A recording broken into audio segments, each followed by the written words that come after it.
Oh, Jesus. So this year for Christmas, my parents got me this fancy smart scale called the Fit Tracker. I was super excited about this scale. It's going to help me get on track and tell me all what I need to know about my health and fitness. It's going to be great. And then I hopped on it, and it is so depressing. Weight is high, BMI high, BMR, which is the basal metabolic rate, that's low, subcutaneous fat high, and it's a nightmare. What's really depressing is I'm still gaining weight on this thing despite having this scale. And I don't know how it's happening. I work out. I mean, I do cardio pretty frequently. You know, I can't figure. I do kind of know how. Okay, so I do kind of know how I'm gaining the weight. I snack all the time, so I got to rein it in. And I've just been having this sort of discussion with myself. David, you got to figure it out. And it got me thinking about this idea of resiliency. And I think a lot of people misunderstand resiliency. We think about it like it's this all-encompassing dichotomous variable, meaning you're either resilient or you're not resilient. And I think that's a miss. When you think about your life, there are all different spheres or areas that you may want to focus on. So like think about like you have a spiritual life, you have a physical, like your nutrition, your physical well-being, you have your psychological well-being, you have the well-being of your relationships, you have your occupation, your career, right? You have your role as a parent.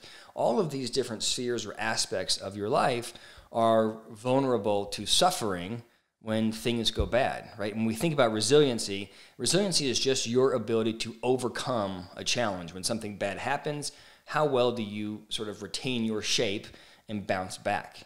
And you may bounce back. Like I think that I have responded really well to COVID from a psychological, occupational, relationship standpoint.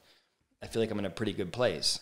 But my exercise, I'm not going to a gym, not lifting weights, and my nutrition has just gone down the drain. Like I realize that I have not been resilient when it's come to that aspect of my life. So when you think about resiliency, there's kind of two approaches you can take. The easiest approach, the best approach, and from a clinical standpoint, the first thing that you would tell someone to do is literally bolster yourself in each one of those spheres. If I think about my world, and I go, okay, relationships are important to me. Can I protect myself or become more resilient in that area? Well, certainly.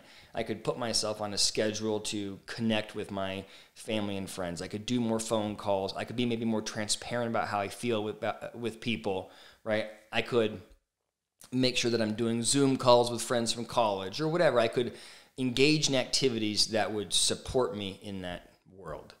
So the first answer to how do you bolster resiliency is to tactically add supports to the different areas of your life that could be vulnerable if something bad happened. In the big scheme of things, that kind of resiliency is relatively easy to build, right? It's very tangible. You can create that infrastructure and you know that you're better off and more able to deal with, life's challenges.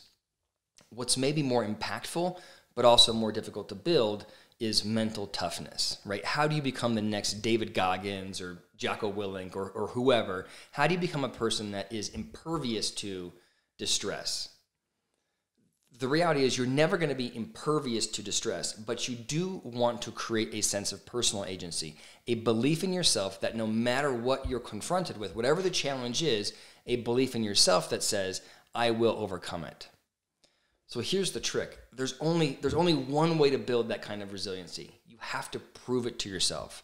If you don't go through your life and experience challenges and overcome those challenges, experience failures and overcome those failures, it's really difficult to develop that sense of personal agency because you've never proven to yourself that you can overcome things.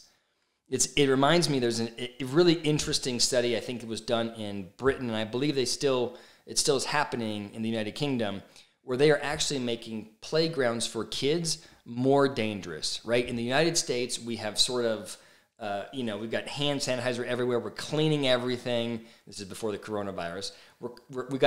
We have soft landing grounds for kids to fall on, right? It's wood chips or rubber or whatever. It's a big plastic playhouse, right? You can't possibly get hurt on the playground.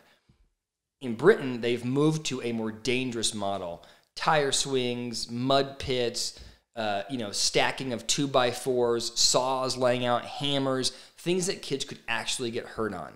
And the idea is that when you put a kid on a playground that they can actually get hurt on, they have to be more careful, and they are going to experience pain and distress, and they learn from that. And so when they enter the real world, they have a sense of confidence that they can overcome painful, damaging, difficult things, because where they played every day was potentially painful, damaging, etc.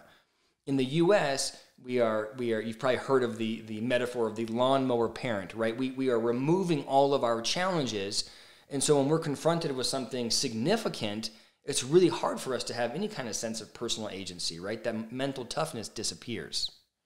So what do? Push yourself to fail. Push yourself to overcome challenges. Prove to yourself that you can do it.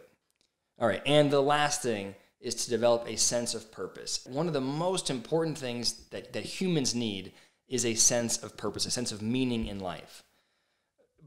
And we talk about it a lot, like you have to find that one thing. There's a City Slickers clip. There's that one thing in your life that makes it all worthwhile. Do you know what the secret of life is? No, what? This. Your finger? One thing.